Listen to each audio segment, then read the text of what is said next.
이사야 14장 24절에서 32절 말씀을 가지고 함께 은혜 나누고자 합니다. 지난주 말씀에서는 하나님께서 이스라엘의 남은 자들을 불쌍히 여기셔서 회복시키시고 교만한 자들을 심판하신다고 했습니다.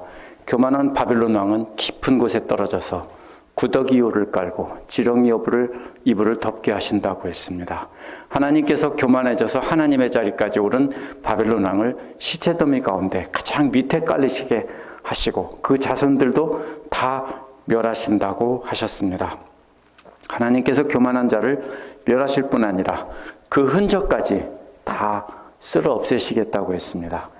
이제 오늘 말씀에서는 아시리아를 완전히 꺾어버린다는 내용이 이어집니다. 아시리아의 멸망을 보고 기뻐하던 블레셋도 멸하신다고 했습니다. 여호와께서 이런 악한 자들을 모두 다 멸하시지만 시온은 세우시고 그 백성의 곤고한 자들이 피하게 하신다는 겁니다. 이 말씀을 통해서 우리는 환난 가운데서 구해주시는 하나님의 계획의 목적을 알아보고 그 계획에 합당한 거룩함을 어떻게 이루어갈지 알아보도록 하겠습니다. 24절에서 27절에는 교만한 자를 멸하시는 하나님이 나옵니다. 24절은 계획한 것을 그대로 실행하겠다는 말이 나오고 27절에도 역시 그 계획한 것을 누가 막겠느냐라고 하는 말이 나옵니다. 그렇다면 하나님께서 계획한 것은 그대로 실행하시고 그것을 막을 수 있는 사람은 아무도 없다라는 것입니다. 그 중간에 나오는 내용이 아시리아를 멸망시키신다는 것입니다. 따라서 하나님께서 아시리아를 멸망시키실 계획을 세우셨는데 그 계획은 그대로 이루어질 것이고 아무도 막을 수 없다는 것입니다. 25절은 하나님께서 어떻게 나의 땅에서 아시리아 사람을 멸망시키는지 나와 있습니다. 으스러뜨린다라고 했는데요. 꺾거나 부순다는 뜻입니다. 아시리아를 그냥 뚝 꺾어버린다는 것입니다.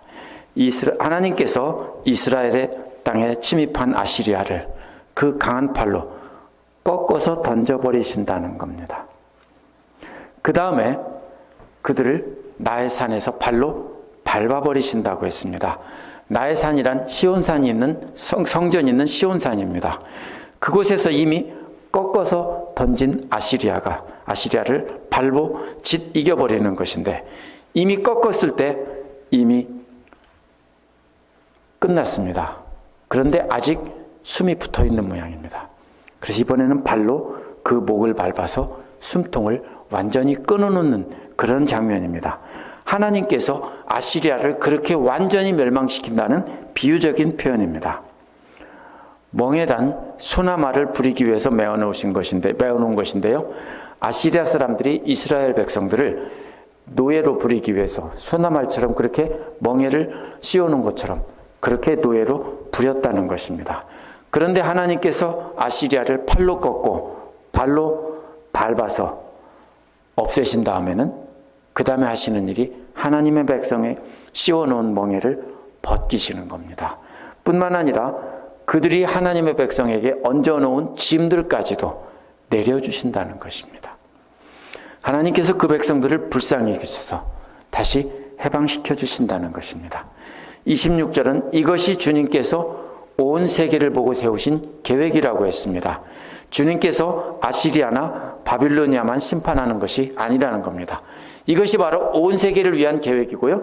그러면 아시리아나 바빌로니아는 바로 뭐냐면 그 중에서 하나님을 대적하는 세상 권력의 대표로 등장한 것 뿐입니다. 하나님께서는 세상의 모든 악한 세력이 하나님을 대적할 때 이처럼 다 꺾으신다는 것입니다. 이게 하나님의 계획입니다. 모든 열방을 향해 뻗으신 주님의 손이라고 했습니다. 하나님의 계획과 그 손으로 그 계획을 실행하신다는 겁니다. 27절은 모든 군대의 주인이신 여호와께서 계획을 세우셨다면 아무도 그 계획을 무효화시킬 수 없다는 것입니다. 모든 군대의 주인께서 손을 펴셨다면 아무도 돌이킬 수 없는 겁니다. 계획은 머리로 세우는 거죠. 손을 펴는 것은 그것을 실행하는 것입니다. 하나님께서 아시리아를 이렇게 멸망시키신다고 해서 기뻐할 일이 아닙니다. 하나님은 뭐라고 했냐면 하나님의 거룩함을 이루기 위해서 교만한 자를 친다고 하셨기 때문입니다. 하나님은 교만한 이스라엘을 치셨습니다. 또 교만한 다른 나라들도 다 치시는 것입니다. 따라서 이스라엘은 하나님이 우리 편이다라고 박수를 치면 안 됩니다. 하나님은 교만한 자를 모두 멸하시고 겸손한 자를 불쌍히 여기셔서 세우시는 것이기 때문입니다. 이것은 무엇이냐면 바로 하나님의 거룩함을 이루시려는 하나님의 계획이라고 했습니다.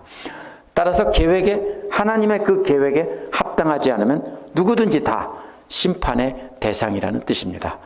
온 세계를 향한 하나님의 계획이라고 했기 때문에 세상에서 거룩하지 못한 것은 다 제거하시고 하나님을 향해서 거룩함을 이루려는 그 사람들만 남겨놓으시겠다, 이런 뜻입니다.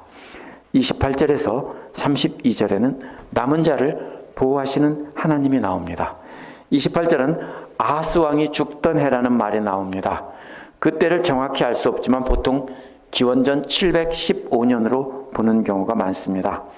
29절에 너를 치던 몽둥이가 나오는데 어떤 사람들은 아하스 왕이 죽은 것이라고 해석한 경우도 있었습니다. 아하스 왕이 죽은 때라고 했기 때문에 아하스 왕이 몽둥이로 비유해서 부러졌구나, 이렇게 본다고 했습니다. 그러나 아하스 왕은 블레셋 사람들에게 위협이 되는 블레셋 사람들을 치던 몽둥이가 아닙니다. 아하스 왕은 블레셋과 잘 지내려고 했고 모든 이방 세력들과도 분쟁 없이 지내서 잘 적당히 나라를 지켜가려고 했던 사람입니다. 블레셋도 이스라엘처럼 아시리아에게 정복을 당하고 어려움을 당하고 있었습니다. 그러다가 아시리아가 약해진 틈을 타서 반란을 일으켰었습니다. 따라서 블레셋을 치던 몽둥이가 부러졌다는 말은요, 블레셋을 치던 아시리아가 망했다는 뜻입니다. 하나님께서 아시리아를 멸망시키신 것입니다. 그런데 기뻐하지 말라는 겁니다. 이 원어의 의미가 여기에서 조금 사라졌는데요. 원어는 뱀의 뿌리로부터 독사의 싹이 터서 그 열매가 나르는 독사가 된다, 이런 뜻입니다. 뱀을 가지고 지팡이를 뱀으로 비유했는데 그 몽둥이가 부러졌는데 그 몽둥이의 뿌리에서 싹이 터서 자라고 열매가 열리는데 그 열매가 바로 독사가 되는데 나르는 독사가 되는 것입니다. 뱀이 비유지만 실제로는 나무 뿌리에서 열매가 열리는 것까지 이어집니다. 블레셋을 치던 막대기인 아시리아는 부러져 있지만 그 뿌리는 살아있다는 것입니다. 그래서 독사가 싹이 터서 자란다는 것입니다. 그 열매는 나르는 독사가 됩니다. 이는 출애굽기에서 모세의 지팡이가 뱀이 된 것과 또 광야에서 이스라엘 백성들을 심판하던 불뱀을 떠올리게 하는 말입니다. 하나님께서 아시리아를 심판의 도구로 사용했는데 하나님께서 그 교만한 막대기가 교만해져서 부러뜨렸으니까 잘됐다, 기뻐하지 말라는 겁니다. 왜? 하나님께서는 그 부러진 막대기의 뿌리에서도 싹이 트게 해서 막대기보다 더 무서운 나르는 뱀이 되게 하신다는 겁니다. 막대기는 맞으면 아프고 죽지는 않았지만 이 뱀은 그냥 뱀도 아니고 나르는 뱀들은 물리기만 하면 다 죽는 것입니다. 30절은 이렇게 심판을 받는 블레셋과는 대조적으로 하나님께서 불쌍히 여기시는 사람들이 나타납니다. 가난한 자의 장자는 먹겠고 궁핍한 자는 평안히 누우려니와 라고 했습니다. 세번역에서 가난한 사람들이라고 번역한 말은 가난한 사람들의 맏아들이라는 뜻입니다. 가난한 사람들의 장자, 이런 뜻입니다. 가난한 사람이란 도움이 없이는 살아갈 수 없는 아주 연약한 사람들입니다. 욥기 18장 13절에서도 사망의 장자라는 말이 나옵니다. 이게 무슨 뜻이냐면요, 가난한 사람의 장자나 사망의 장자는 최상급입니다. 사망의 장자라는 말은 가장 무시무시한 죽음이라는 뜻이고, 따라서 가난한 자의 장자라는 말은 세상에서 가장 연약한 사람들이라는 뜻입니다. 붙잡아주고 보호해주지 않으면 절대로 살 수 없는 가장 불쌍한 사람들이라는 뜻입니다. 하나님이 도와주지 않으면 금방 죽게 되는 그런 사람들입니다. 동물로 말하면 금방 태어난 새끼 강아지나 새끼 고양이와 같고, 사람으로 말하면 어린 갓난 아기와도 같습니다. 이런 경우는 누군가가 도와주지 않으면 어떻게 됩니까? 반드시 죽습니다. 먹는다는 말은요, 원어에서는 푸른 초장에서 풀을 뜯긴다는 뜻입니다. 또 하나님께서 이렇게 그러니까 최고로 가난해서 아무도 도와주지 않으면 바로 죽는 사람들을 하나님께서는 데려다가 푸른 초장에 누이시고 풀을 뜯게 하신다는 겁니다. 불쌍한 사람들은 평안히 눕게 한다고 했습니다. 불쌍한 사람이란 먹을 것이 없어서 굶주리는 사람들입니다. 아까와는 좀 다르죠? 이번에는 남이 도와주지 않으면 바로 죽는 사람이 아니라 이번에는 먹을 것이 없는 사람들입니다. 평안히 눕는다는 말은 풀을 시컨 뜯고 물가에서 물을 마신 다음에 배가 부르니까 물가에서 배를 깔고 누워있는 양과 같은 것을 표현하는 말입니다. 어디에서 이런 말이 나옵니까? 시편 23편에서. 먹겠다는 말과 눕겠다는 말은 시편 23편에서 나옵니다. 여호와께서 목자가 되셔서 푸른 초장과 쉴만한 물가로 인도하신다는 겁니다. 하나님을 의지하는 유다의 남은 자들이 어떤 사람들이냐면요, 가장 약하고 가장 불쌍한 존재들입니다. 포로로 잡혀가고 끌려가고 아무것도 없고 하나님께서 도와주지 않으면 바로 죽을 수밖에 없는 그런 사람들을, 그 사람들이 하나님께로 돌아올 때 그 남아있는 자들을 먹이시고 보호해 주셔서 물을 마시게 하시고, 그래서 쉴만한 물가에서 먹고 마시고 편히 쉬게 하신다는 것입니다.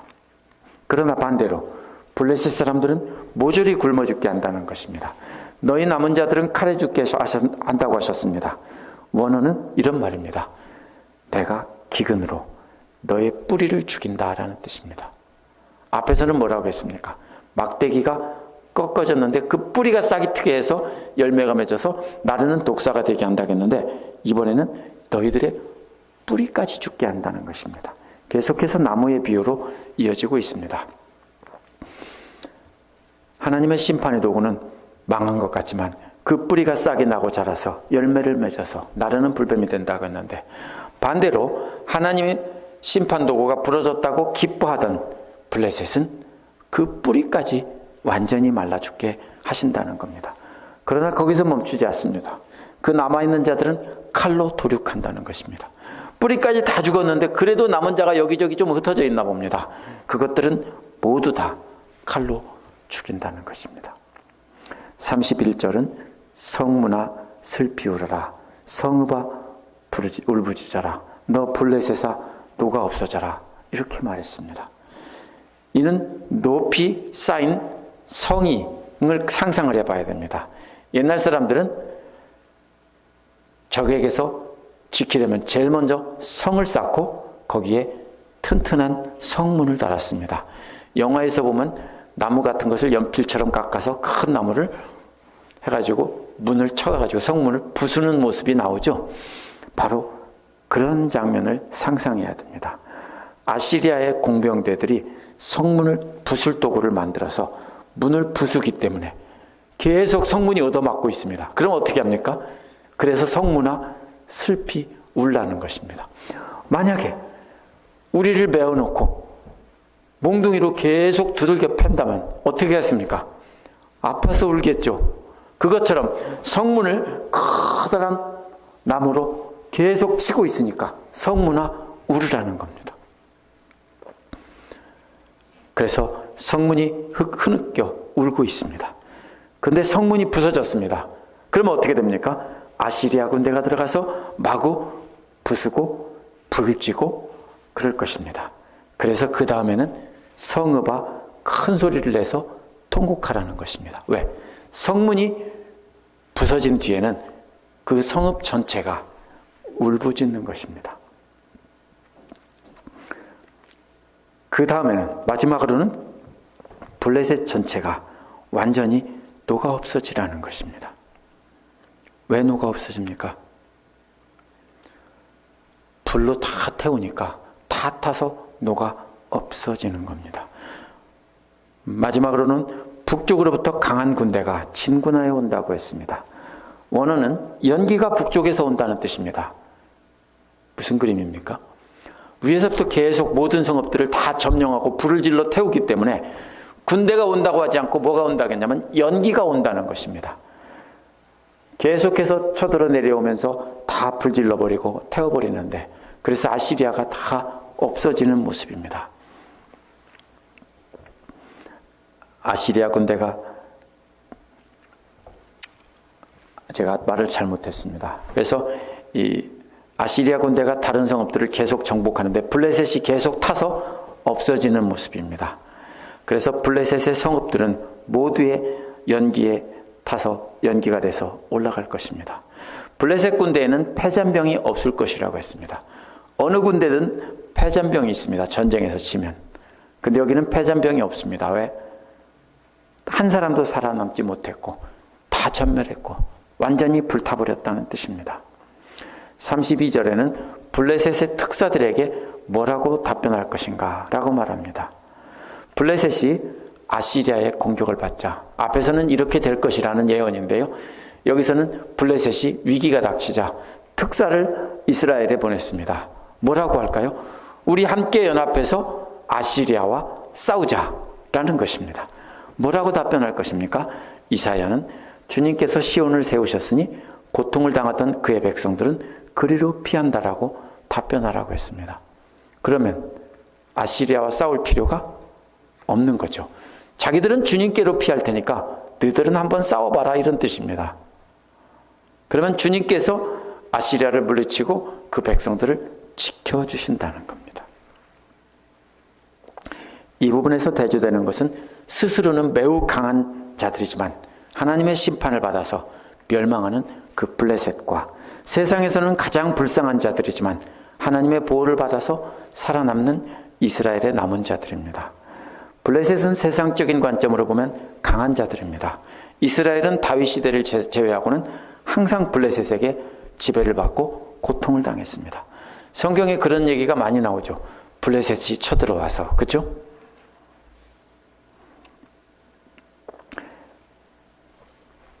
이스라엘 중에서도 유다는 정말 약하고 불쌍한 사람들입니다. 그 당시에. 그 중에서도 교만한 자들은 다 멸망하고 남아있던 신실한 자들은 포로로 잡혀갔는데 그들은 최고로 약하고 최고로 불쌍하고 아무런 힘도 없는 자들입니다.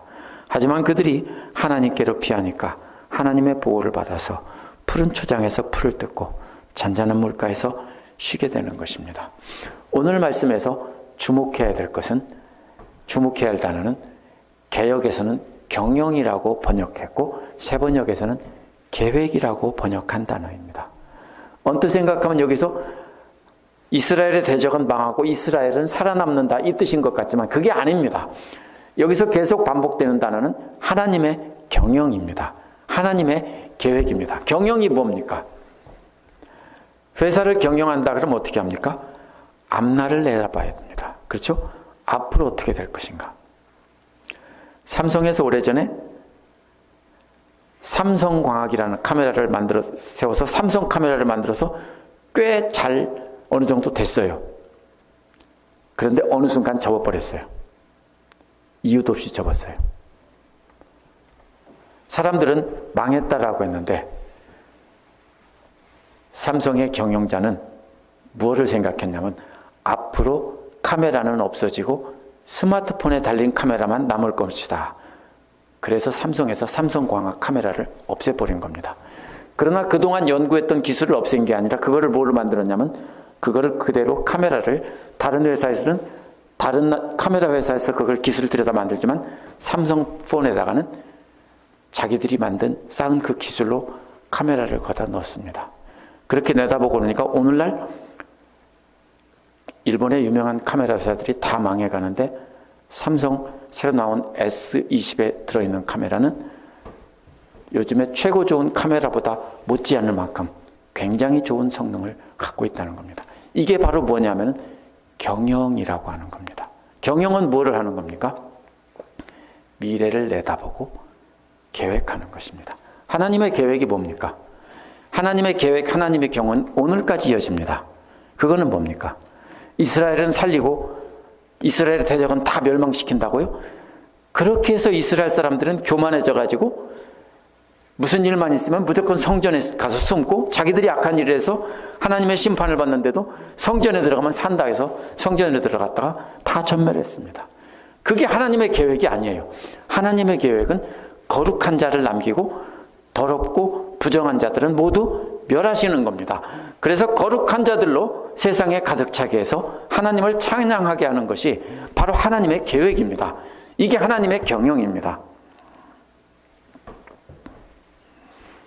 그래서 하나님의 계획은 조금밖에 남지 않은 그 씨앗과 같은 그 남은 백성들을 잘 살려서 그것을 다시 심어서 그것을 많게 하려는 겁니다. 제 아내가 머위를 좋아해서 머위를 뿌리를 얻어다가 잘 심어서 살리려고 하는데 잘 안 살아요. 그렇죠? 그러면 뭐예요? 조금 남았어요. 그럼 어떻게 해야 될까요? 그거를 잘 살리려고 애를 쓰겠죠? 그게 바로 하나님의 경영이에요. 나머지 잡초 같은 것은 다 뽑겠죠? 그게 하나님의 경영이에요. 이게 바로 하나님의 거룩이에요. 하나님의 이러한 계획은 하나님의 백성들을 거룩하게 하는 거지 무조건 다 이스라엘이라 해서 지켜주는 게 아니에요. 아시리아나 바빌로니아처럼 강하다고 무조건 심판의 대상이 아닙니다. 이스라엘처럼 약하다고 무조건 불쌍하다고 구원의 대상이 아닙니다. 하나님의 경영은 거룩하지 않으면 강한 자든 약한 자든 다 멸하시는 겁니다.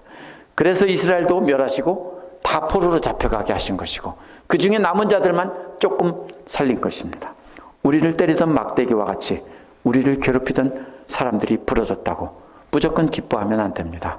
하나님께서 부러진 막대기에서 뿌리가 나게 하고 싹이 나게 해서 나르는 독사가 되게 해서 심판하고 멸망하게 하신다고 했기 때문입니다. 문제는 무엇입니까? 거룩함입니다. 거룩한 하나님의 백성이 되지 못한다면 부러진 막대기에서도 싹이 나게 해서 독사의 열매를 맺게 해서 그걸로 하여금 모두 멸하실 겁니다. 그러면 훨씬 더 무서운 심판의 도구가 되는 것입니다. 누가 하나님께서 불쌍히 여기셔서 구원하실 그 씨앗입니까?